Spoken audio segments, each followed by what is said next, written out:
It's always a lovely time for me to be with you and have issues discussed and, of course, pray for solutions. The whole idea is to make our society a better one.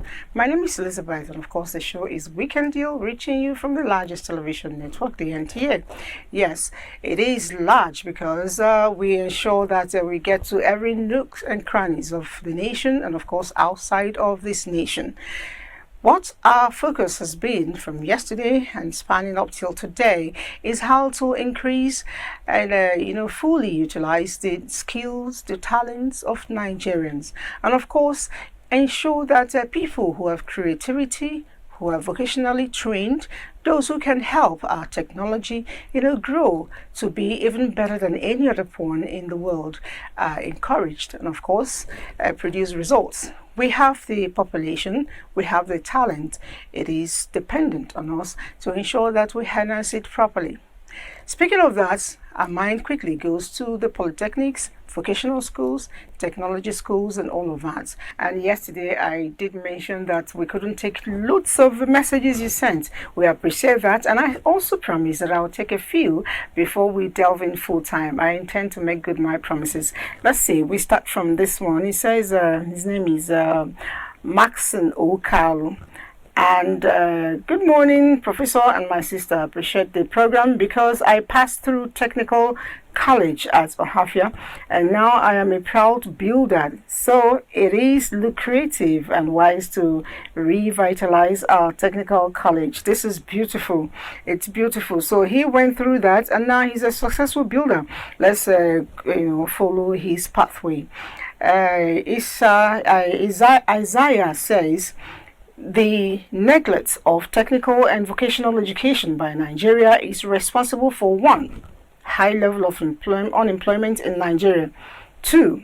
Importation of Chinese technicians in the name of engineers, he put that in parentheses, to fix Nigeria. Unless Nigerian government give proper attention to technical and vocational education, the country will develop technologically and shall perpetually depend on foreign technicians. Wow, that's scary. All right, let me take one more. My token on this subject matter is that until Nigerian government dismisses the mentality of qualification, paper qualification, and focus on, again, 1, what you can do, that federal government should begin to return all technical schools that were converted to university. The third one, he added, government should consider those with technological know-how when they are given top employment. All right, that's from John in Benue State. Thank you very much. I'll read the rest as we go along. But for now, against what you have said, let's join Francis Ogbe and get to find out how to prep our mind for today's discussion. It is no longer news that the type and quality of education a nation offers to its citizens is a function of the level of progression of that nation. Moreover, technical and vocational education and training has been recognized as the educational system responsible for economic growth of any nation. Without vocational education, the country is in a mess. You will not be able to train manpower, active manpower, that are able to drive the economy. People from time to time, they pay emphasis on degrees. Degree this, my child is this, my child. But when you acquire all these degrees, what will you do with those degrees? You see that if economy is not driven by technical people, there's no way that economy will survive. Despite all the glaring contributions of technical and vocational education, Nigeria is yet to accord this type of education the attention it deserves. This is one of the major reasons for the rising spate of unemployment, poverty, and unabated crimes in the society today. Parents also began to look at it that their children in technical school, because if you become maybe you are a carpenter, can you put carpenter as a title to your name? And then that party, social party began to play, and then people began to lose interest, and government did not help issue. The technical colleges some of them were converted to College of Technology, even when there were no infrastructure, there were no equipments, there were no tools enough to sustain the technical and vocational education itself. Get an engineer, let him lose 10 knots from an engine and see whether he will be able to know where to fix them. But in those days, if you attend technical college or vocational education, you are given this basic training, basic scientific knowledge, basic skills that helps you understand. It is practically oriented. Before you accredit any school, you have to come and say, show us your lab, where the children learn practically. Without practical education, you are not training a child for goodness sake. It's 419. You must, if you go around this place, you will see real practical where children do woodwork. We engage them in woodwork. We engage them even in swimming, in case they want to become fishermen in future. We don't neglect any field at all. So you see, computer, you train them practically. Unfortunately, we live in a society that places high value on white-collar jobs and professionals, while we consider blue-collar jobs as low status. Also, there is too much emphasis on university education, which has reduced the economic opportunities for those who are more work-oriented. After all, not all can afford a university degree, and not everyone is academically inclined. Most of the people name them biggest, many of them were school dropouts. But what do? They have what God put something in them. They didn't play with their practical knowledge. So let us emphasize the paper qualification and then emphasize more on practical training of our children. If a child is well trained, for example, you cannot go and hire him to become a thug. It is amazing as foreign artisans from neighboring countries such as Togo, Benin Republic, and Ghana litter the streets of Nigeria, doing the jobs meant for indigenous artisans. When we did POP, many people brought their quotations. And somebody from Togo came. His own was 2 times more than what our local artisans were giving us. But we gave it to him because when they do work for you, go and sleep. You don't need to be following them up and down. They know what to do practically. We used to provide this technical aid to other African countries. So what happened? Why did it stop? Why now the preference of bringing these outside people to come and do the work that Nigerians are supposed to do? And you pay them our hard-earned foreign exchange. And they take this money, they don't develop here, they don't build any industry here, they don't do anything here. It's a big worry. As a workshop-based education, technical and vocational education is concerned with the method of processing materials, using tools and equipment into products of economic value. Indeed, it holds the key to national development. In schools like this, start early to tell them the meaning of vocational studies. Don't take it for granted. By the time we are doing like this, we see that it will start growing. Go to a place like a GSM village. You will see what they are doing there. That is vocational studies. We must look at how to bring up these young ones and engage them positively. You understand? That is the only way to remove them from crime. That's the only way to remove them from idling about. That's the only way to remove them from yahoo. That's the only way and the answer, the solution is reviving technical, vocational education and training in this country. Everyone needs to learn valuable hands-on skills because in the long run, these skills can act as a means in which income is generated. Therefore, our focus on Weekend Deal today will be on the state of technical and vocational education in Nigeria. Weekend Deal! We can deal the use of Nigerian skills, talents. I call it that, but you call it vocational schools and technological schools to ensure that our tomorrow is better than our today. It's our focus. University, in my language, is called Mahadum.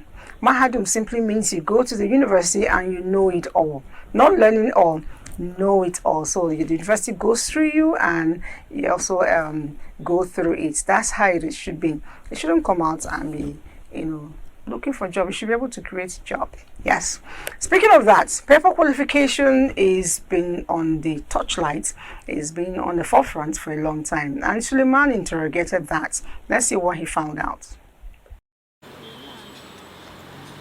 University education has several functions, but majorly aims to prepare students for the labor market.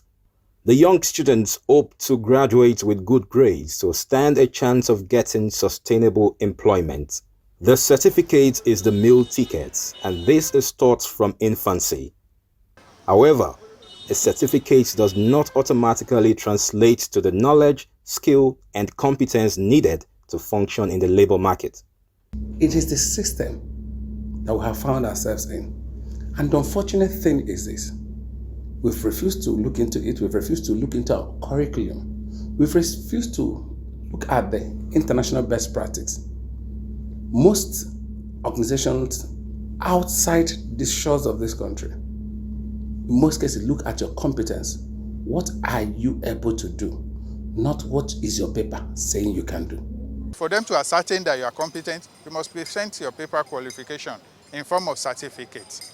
And that is how it has been. But the only issue is that it must go hand in hand with competence. The emphasis must not be on paper qualification alone. But let me tell you, there's no way you can do away with certificates as far as job placement is concerned. Today, it is alleged that many graduates from Nigerian universities have continuously been found incapable of meeting up with the employment requirements of the workforce, and have thus been unsuccessful in either securing or keeping a job in the private sector. Please, just another chance. Then go back to school. Historically, even job seekers with grades in the field of study directly related to certain vacancies still face discrimination. Jobs advertised give preference to candidates with first or second-class upper degrees. Those with third-class degrees are usually disadvantaged even if they are more suited for the job advertised. This, some say, is partly responsible for the systematic failure in service delivery in all facets of our national economy. In reality, the emphasis on attractive certificates has made some students embrace indolence rather than hard work, as they are willing to engage any devious means to obtain the certificate in question. And if you notice very well, people, because of the emphasis we place on paper certificate, you see people get into university, pay money, get the certificate without getting the knowledge. And they come out to employ them, they give you nothing. And they're saying you have a lot of people that will say they have 2-1, first class. And you give them jobs and they can't do. But there are people you have to look at. And these people don't even have any certificates. And you employ them, give them job. They are doing it. So it is the system. You cannot tell me that the stark illiterate in the village who has never been to school, who doesn't know how to write ABC, will now be telling me that he's a mechanical engineer and I will now take him to the UK or to the US to start working for them there. He may have the skill, but my own take is that that skill has to be organized. It has to be refined. And this is only done through certificates. So it is when you are certified that you are found worthy, both in character and learning, that you are now known that you are competent to take up the job. The World Economic Forum ranked Nigeria 135 out of 140 countries in its 2018 Graduate Skills Ranking. To some, this simply shows that most Nigerian graduates do not have the requisite skills, experience, and knowledge for the dream jobs they crave. Have you not tried to ask yourself why this fight between Polytechnic and the university? You see someone with HND, very sound, and they will tell you, no, we don't employ people from who have HND. If the government feel that HND is not a good degree, destroy it, remove it. HND holders have often been discriminated against. Their certificate is usually considered inferior when compared to degree holders. The National Assembly have made efforts to rectify this with the passage of Higher National Diploma and Bachelor's Degree Dichotomy Bill. If signed, it will bring an end to the outdated class concept and certificate-based approach being practiced in the country. It will equally introduce the globally accepted performance-based approach to workplace administration. Yes, good results are wonderful. Yes, are there people with good grades that are genuine, legit? Yes. Are there people that once they come with their good results, you give them the opportunity to do the work? Yes. But emphasis should not be on the results people are coming out with, because the opportunities people have differ. Having a certificate is definitely a good thing, but the owner should and must be able to defend and show competency and skills that will add value to the job given. All right, I once met a neurologist in America who is a Nigerian, and a lot of people acclaimed him as very good. I had a conversation with him, and he told me, do you know what? I was in Nigeria and I wrote JAMB 4 times. I failed. In fact, I didn't believe I could actually pass and go to the school. He finally migrated, and through certain kind of a training, he got to become not just a doctor, but became a very good brain surgeon. That's to tell you that a whole lot does not depend on the certificates. It depends on your ability to bring out the talent in a person. Now, the building industry is one creative industry that continuously grows on daily basis. Abuja is always, almost every nook and corner, there's one building going on.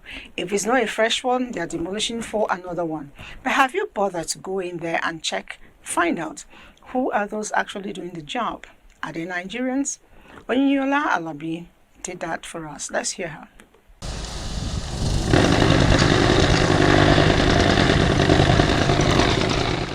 The construction industry plays a vital role in the development of any economy. When funds are budgeted for critical infrastructural projects such as roads and buildings, it has a multiplier effect of job creation. The construction of a building, for instance, would require certain skill set manpower, such as masons, carpenters, bricklayers, welders, and fabricators. I learned on the field, so and I'm satisfied with it since then that I'm doing it. The work is okay. If somebody does not have a strength, he can't do a carpentry work, because our economic in Nigeria, so it makes some people left this job because they can't pay well to them. And we see some boys nowadays that they don't like to work stress work, so they prefer to do a Yahoo work so that they can be able to get sharp money, then and be a big boy. Since when I did primary school, maybe more than 18 years. After I finished my secondary school, so I decided to continue the work because I know more about it before I finish my school. I would like to do the work, even though if a person pay me 2,000, I like to do my work better than another thing because I like this high vendor work. I learned this work when I was a child because my father has a company. So when we closed from school, we used to go there. If I can have another job that past this one, I will join it. For now, I'm okay with this one. A lot of times, artisans don't don't get the required training. They have the opportunity to have practice with someone on the job for a little time, and they assume they've known the job. The foreign workers, for instance, in Ghana, in Togo, there's a compulsory period of training they must have, and they get certified for that job. However, it has been observed that most of these categories of workers are mostly from neighboring countries such as Benin Republic, Ghana, Togo, and others. The average Nigerian person is more interested in white-collar jobs instead of the blue-collar ones. This has led to a capital flight of scarce resources and a vacuum of skilled workforce in this sector. There are technical schools in Nigeria, vocational training centers in Nigeria, but I can assure you what we found out is the people that go to technical school, ones that go to technical school, are going there as a stepping board to further their education. They are not primarily looking at it as what they will use. Is this artisan work they will use to feed their family? Most of them are interested in the white-collar job, and they want to further their education from technical school. They will probably go to a polytechnic or a university, get a degree, and get an office job, or probably get a job that will expose them to sun and earn so much money than what they will earn as an artisan. Those that have acquired vocational training must be encouraged. They should be certified at that level, and then duly, remunerated for whatever service they render. Some analysts are of the view that there is an urgent need for government to review the Nigerian educational curriculum to meet the realities of the times, with a view to addressing the skill gaps in the construction industry. I think I want to go and learn how to, do a few things around the building industry. It's actually fun to see a nice building, and then you look at it, it's okay, I'm part of this creativity. And when this job is well done, we don't get to see the certificates, but we just know that a hand, not a paper, did the job. We'll be bringing you a special report by Ijoma, but let's quickly see what some people are saying to us. Deacon P.I. Ogundele says, Nigerians prefer foreign products, foreign goods, foreign certificates. Those are rulers. Do not take proper care of our technology. Do make yourself reliant and sufficient. All right, I think she's advising us to train ourselves and stop loving foreign products. And the next one says here, good morning all, please. When are they calling off the strike? Strike. I guess that's ASU.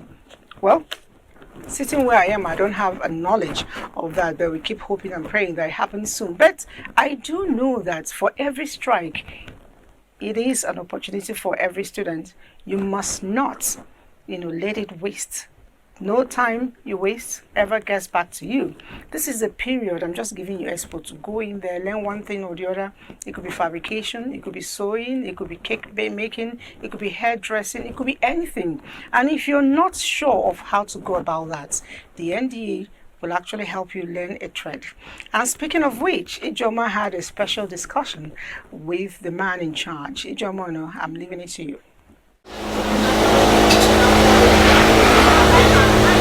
Before now, the focus of previous administrations was to provide accessible education for all Nigerians in order to combat illiteracy.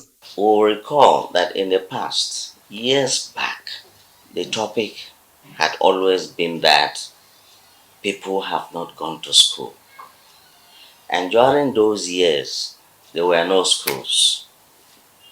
So, attention of government, attention of the private sector, all went into establishing schools, which is why today there's hardly a state without a college of education.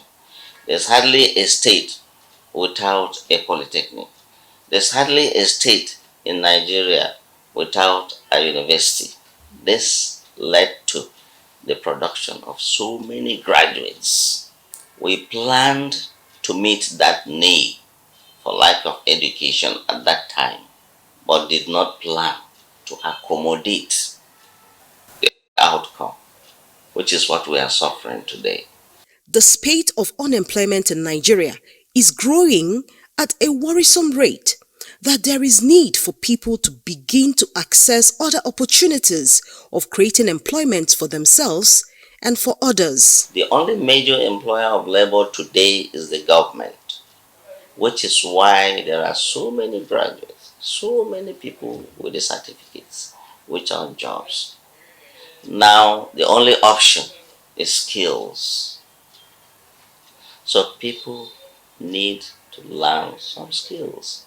People need to acquire some skills in order to either be self-employed or even wage employed. We need to revisit our technical and vocational policies. That's one. Number two, attitude. Our attitude. We need to be reoriented. There's hardly anybody who would want to send his child to the roadside to learn mechanic. So it's not just a matter of the attitude of the youth alone. No, the adults, the elites, must also be conscious of the fact that the end thing now is skills acquisition. And which is why we ask people, we also in our counseling, we tell them that for you to be on your own, for you to establish a business of your own, you don't need to start from the sky. You start a little and you grow, which is why it might surprise you that we still have schemes that we give as little as 20,000 grant, but the target differs, just to ensure that we keep them, in track, so that their means of livelihood does not cease. Unemployment remains a global phenomenon which is not peculiar to Nigeria, but it can be managed by various government sustainable interventions. We are calling on Nigerians as a matter of conscious decision, embrace skills, that people can use available resources provided by government to acquire skills. Now that the government is conscious and we know that there are joblessness all around, government has provided the opportunities for people to take advantage of the establishment of the NDE, the continuous support by government to the NDE and other organizations, ministries, departments, and agencies to empower Nigerians. This is not to say that tertiary education certificates are not useful, but because of the dynamism of unemployment, skills acquisition is the way out. Whether you have the certificate or you don't have, you need to try to acquire some skills to make a livelihood so that you can better for yourself and become the employer of labor. We have said sometimes that in the future we are afraid that those with certificates would now be the semi-literate Nigerians because they have all hands-up skills acquisition for those who do not have certificates. And so it is those who do not have certificates that are mostly into skills acquisition. And that is where, the money is. The NDE is all encompassing, not just the youth, not just women, or the mature people, the elderly, because we believe that even though they are aged, even though they are old, we believe that there's something that we can still tap from them. That thing is not taught in school, it's not sold in the market, and that's experience. So, this is to encourage Nigerians to take advantage of skills and vocational trainings provided by government through its agencies, so as to be equipped for a better tomorrow. Thank you, Joma. That was quite deep. And just before we move to the next lab, I'll quickly acknowledge some mails here from Ololade in Ilori, Kwara State. He says, good morning. Genuine technical skills, skill acquisition will help us remove unemployment and security challenges. Our government must pay serious attention to it. I completely believe you, because we've often heard that idle hands is a devil workshop. So if we are busy, if you go, you can imagine you're a bricklayer or you are, a baker, or one thing or the other. At the end of the day, you're too tired. You just want to sleep. You won't be able to join riot. So we should encourage all of that. I will still pick on someone who talked about dignity in labor, but let's go on a short break. We'll be right back.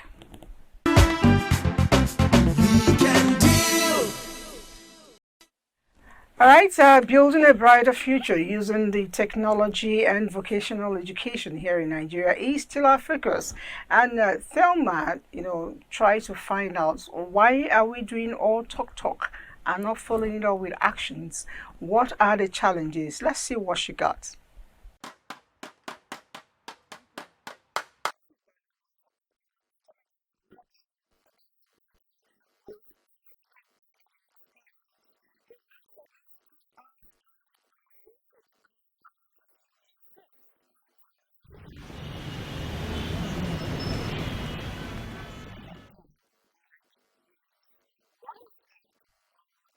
We are looking at TVET as a dirty man's job, or somebody who has no intellectual capacity. People don't need now to say, I must go to a university before I can be engaged in any construction firm, power industry, and so on.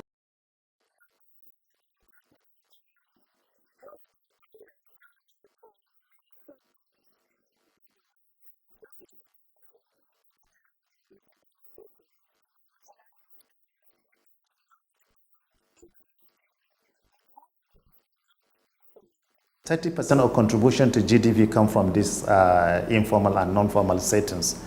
But nobody regulates them, nobody ensures quality assurance in them, nobody certifies the skills that are being acquired within that settings. That there is a legislation now that we really required for us to say that if you want to engage somebody in employment, must have a certain level of competence for him to deliver that task that you want him to. And that competence must be in a certification system that is validated by government.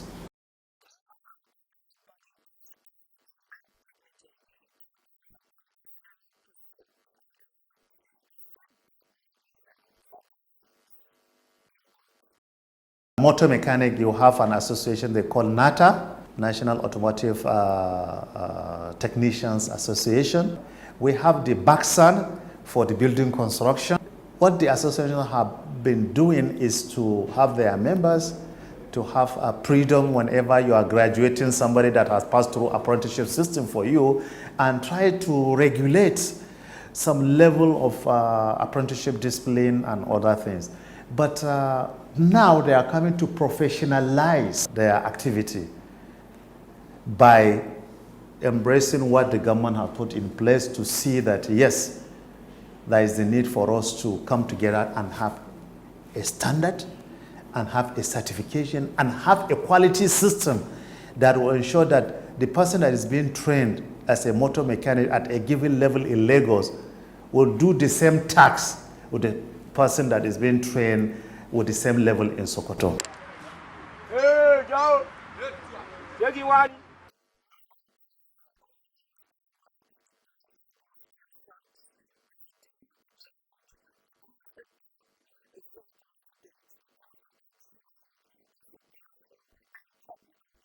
In the 70s and 80s, before an electrician will come to your house, you will ask him what level of certification he or she has. But gradually, as the education take over competency training system, people have been going for diploma, degree, and what have you, and then they cannot deliver that particular job.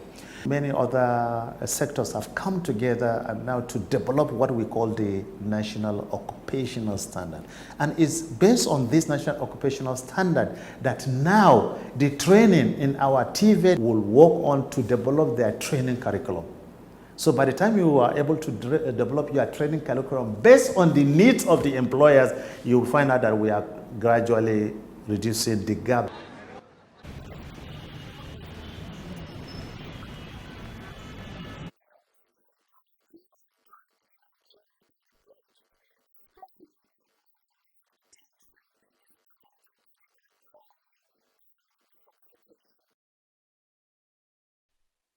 Thelma, and quickly I'll take one or two messages. Some so-called educated Nigerians are not educated enough.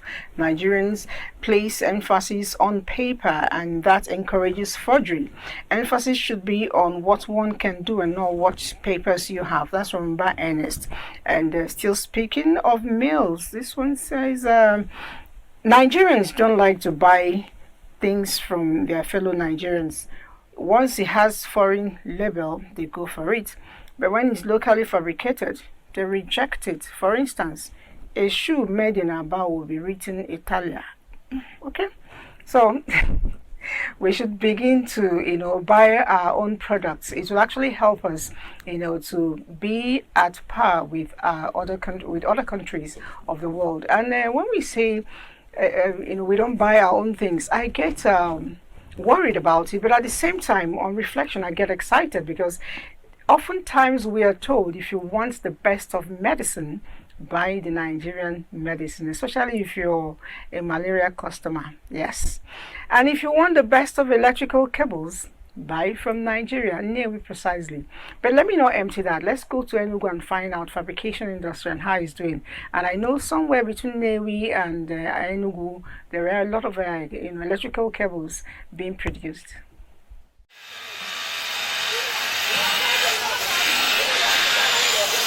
The greatest ancient civilization of the world were all built by skilled technicians like the masons, carpenters and bricklayers from Egypt to Rome down to the Mali Empire. The architectural edifices were evidence of the skilled labor force. Does this then mean that a nation deficient in skilled labor is bound to face underdevelopment? Skills acquisition these days is what rules the world. Technology. But they want white-collar jobs where they will sit in the offices, embezzling money. They don't want to learn anything skillful that will enhance their life.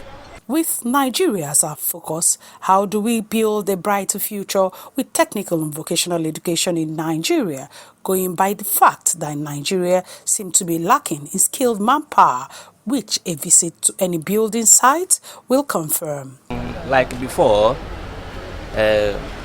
this is not my first place I've been staying before. I have 3 apprentices before, but all of them have been freed. But since then, till now, only 1 apprentice I have, but the one I have is not coming yet as of now. Nonetheless, the decline in skilled manpower in Nigeria is as a result of many factors. Paramount is the non-availability of young apprentices to understudy the aging ones in the skills for future replacement. I don't blame them because everybody wants quick money. And number 2 is that the Nigerian government does not encourage us, does not even support the handwork to move on. Like if you go like a Western world, Dubai's. You're looking at the camera. Like Dubai's, you see how things are moving there. America and the other Western world, you see how things are moving there. But if you come in this country, nothing they can use to support us. They don't support us.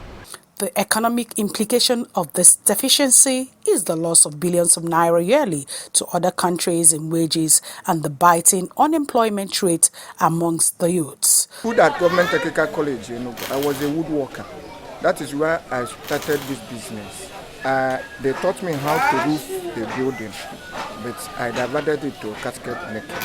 Then I'm begging government to help the hand workers to see, equip them.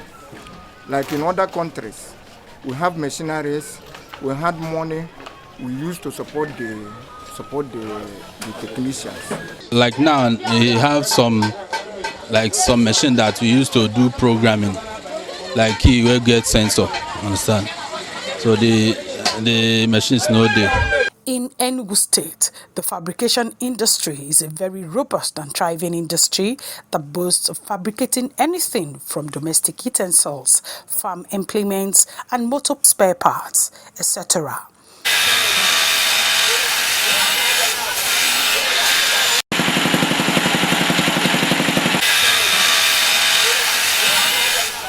It is a statement of fact that any creature that does not reproduce will face extinction. This then means that all stakeholders in the Nigerian project should go back to the drawing board and place the required emphasis on technicians and vocational education.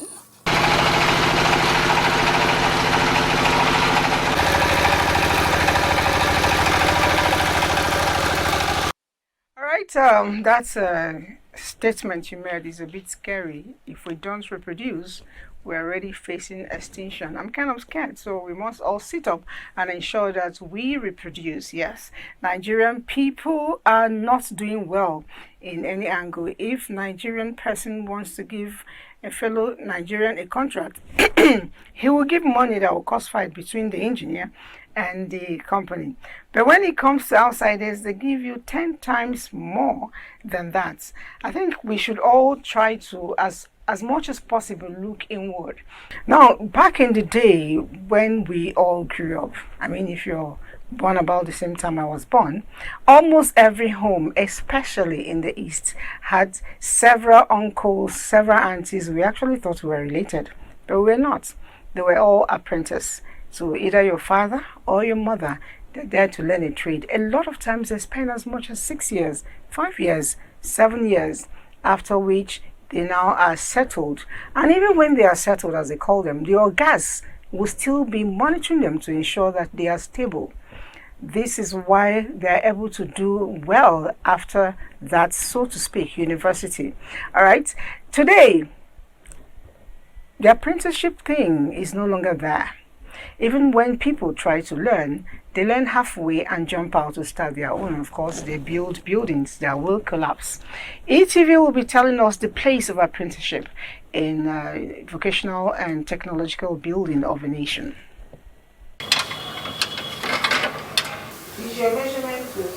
Apprenticeship offers people a ladder of opportunity to acquire the vital skills they need to succeed. This has over the years helped in employment generation and improvement of the standard of living of the Igbos. Most Igbo businessmen bring young boys from their villages and train them for 5 years or more. When somebody coming to serve, you knew that after 5 years, the master will establish him very well. But now, everybody wants to get money. You can bring somebody today, tomorrow he started stealing your money. Today, this skill is presented in different formats and not just in trade. In Lagos State, for instance, people learn practical skills outside their studied professions like plumbing, welding, fashion designing, auto mechanic, hairdressing, and others. We want to empower everybody economically. So that's what I feel apprenticeship is all about. It might interest you to know that apprenticeship skills were not only learned by school dropouts. Undergraduates and graduates enroll themselves in skill centers to acquire various skills. This is part of our project. Having these skills already is a means of employment already, because as an adult, just what you can just do yourself on your own. You just need to capital. You can just start a mini workshop and just start doing things to make use for the society. I have a lot of experience from my master. Now I can overhaul engine, I can do suspension. People that come here to acquire the skills, irrespective of their class, either a dropout, either someone that has qualifications, that has a master's, or maybe they have any degree. Some parents send their children to learn practical skills after school hours and while awaiting admission into higher institutions of learning. I graduated from secondary school, and instead of me to stay at home doing nothing while processing my admission, I decided to come to Yaba Skill Acquisition Center to learn. The introduction of 6334 education scheme in 1982 also gave vocational education pride of place in school curriculum. With all these efforts from both the citizenry and government, the question is, how has the apprenticeship scheme impacted in the Nigerian economy? It has reduced the rate of unemployment among the youth, and then a lot of graduates that graduated from the school, instead of them looking for a red-collar job, skill acquisition has empowered them in so many ways to help them to establish their own business. Before you can say, I want to give money to somebody, you think twice, have I met my own economic need before you can give out? So it becomes imperative for everyone. You might not necessarily go and say, I am an apprentice. They will call you that name, but you know what you are looking for. It is a fact that the apprenticeship scheme has positive impacts on employee skills development in the informal sector of Nigeria economy in general. Therefore, there is need to encourage youth to embrace apprenticeship as a vital way for sustainability and development of our country, Nigeria. Also, the government should partner with private organizations for a public-private arrangement to create more modern apprenticeship centers. You know, a baby is born. That baby has to grow up from one stage to the other, including sitting down, crawling, walking, and running eventually. Taught everything. That baby does apprenticeship first, if you ask me, because when they try to stand, you see them fall, but eventually they get to stand and the leg stays firm. If you must get to the apex, you must learn from your masters and learn real good. Now, fabrication is one thing that we cannot, overlook if we must develop and build a brighter future. Maiduguri, Borno State indeed, has suffered a whole lot. But some people will ask, are there still human beings there? What are they doing? And my simple answer is fabrication, because they have a job, and two, they're able to change their storyline with the fabrication and technology of a place. But let's not empty it in the studio. Let's go to Maiduguri right away and visit and find out firsthand.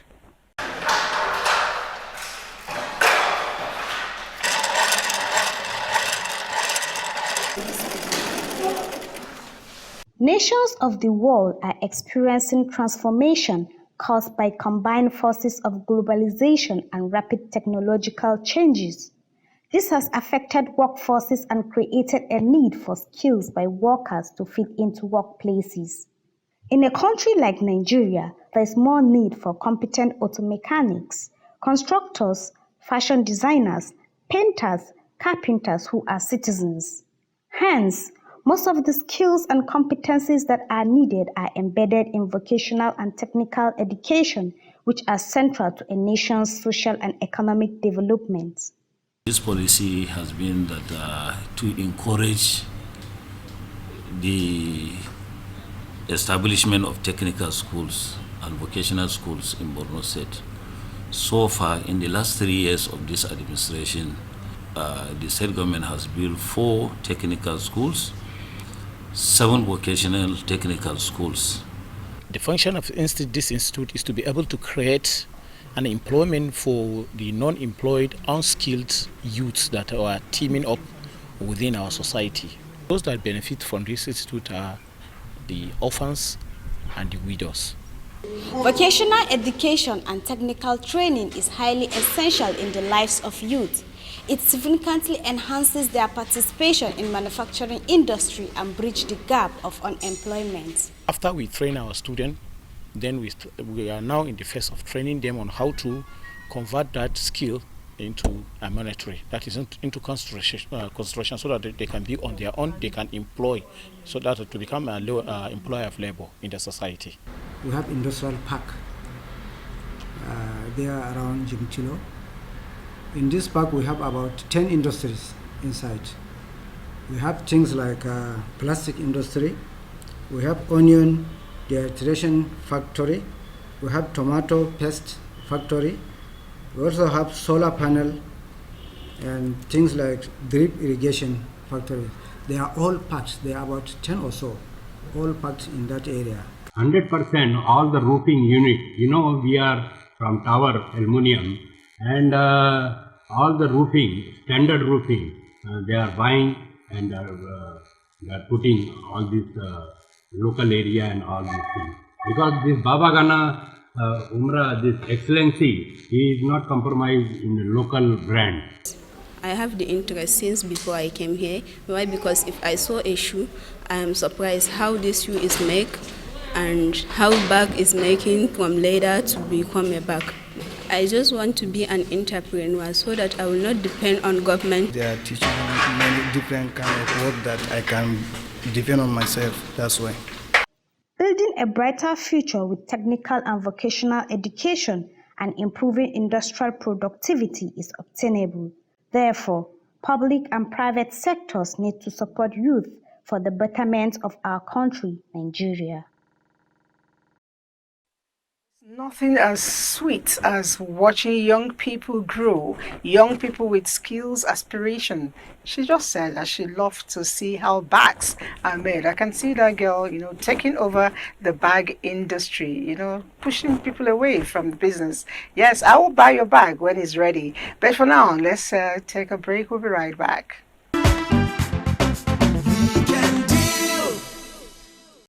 Okay, it's on to the last leg of our show today. Now, I want to go to Lagos. Lagos is said to be the center for excellence, and a lot of times we wonder why they got that. The answer, maybe, for me, it's because they try to play in their A game in everything they do, including fabrication. But then, where do they do this learning? Let's visit Lagos and find out vocational schools therein. And this is a courtesy of a Lagos Network Center. Skilled manpower is the lifeline of any nation. And in recognition of this fact, the federal government of Nigeria has over the years expended billions of naira in training its skilled workforce. However, due to age limitation, most of these trained professionals have either retired or are at the verge of retiring. Formal education is becoming old-fashioned, and the trend these days, when you are doing interviews in the advanced country, nobody's interested in your degrees. They want to know what you can do. The economy cannot move effectively and efficiently without people who are skilled, because the industry is a conglomeration, if I may use that word, of different sectors, right, of the economy. Now, each of this sector is bringing forth value that equates to money. Everybody wants to look good, and if you look good, you will patronize the salon business, and if you patronize them, you pay money there. It adds to the economy. Those people can feed their family, they can cover their expenses.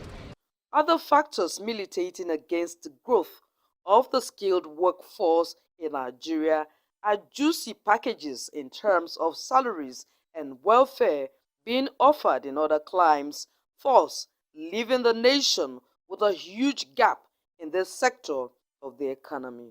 When my father was telling me, don't be a nurse, be a hairdresser, if I say no, but I managed to be a hairdresser and a nurse. You know how I make the nurse? That's why I tell you that when people are doing something, you look at it, do it well. With the dwindling rate of getting a white-collar job in the country, the skilled workforce, which should have been the best channel for creating alternative job opportunities for the nation's teeming population, is found wanting, thereby leaving the country in the hands of foreign artisans from bordering nations such as Ghana, Cameroon, Benin Republic, and so on. What is the difference between the Cotonou mason and the Nigerian mason, or the Cotonou tiler and the Nigerian tiler? It's just attention to details. Are our training centers still functional? And how impactful are these trade centers for the training of artisans? When it comes to skills, there's something called entry level. So there's a level of skills you would get at your entry level training. But you commit to lifelong training, lifelong learning. You don't learn a bit and stop forever. With a renewed attitude towards the revamping of our training centers, it is hoped that together it is possible to rebuild a better Nigeria. All right, I see your messages all rolling in. I'll try to take as much as I can. And just before we leave, the way to go is skill. But when we hear of stealing of billions by many individuals, who then wants to suffer? Well, working is not suffering. When you see work as suffering, that's when you're already being wrong. Find out what makes you happy and what if you want to call it hobby. You can turn that into skill. There is a question that I saw on the passing and I want to take it. It says his name is Loris. Can a vulcanizer rule this country? That's a deep question. And the answer is yes, because there's no law that says that any career cannot rule the country once it's a legal one. Anybody can become the president. All you need to do is aspire, work hard, and make sure you have good character, good leadership quality and credibility skills to yourself. And that's, again, the much I can take. There's a whole lot here. We'll try to reply you off air. We'll see you again next week. Don't forget, I told you that if you want to know what our stand is today, join us next week because we'll be looking at the power of our votes and a whole lot of other things around politics, especially for me, women in politics. Ciao, ciao.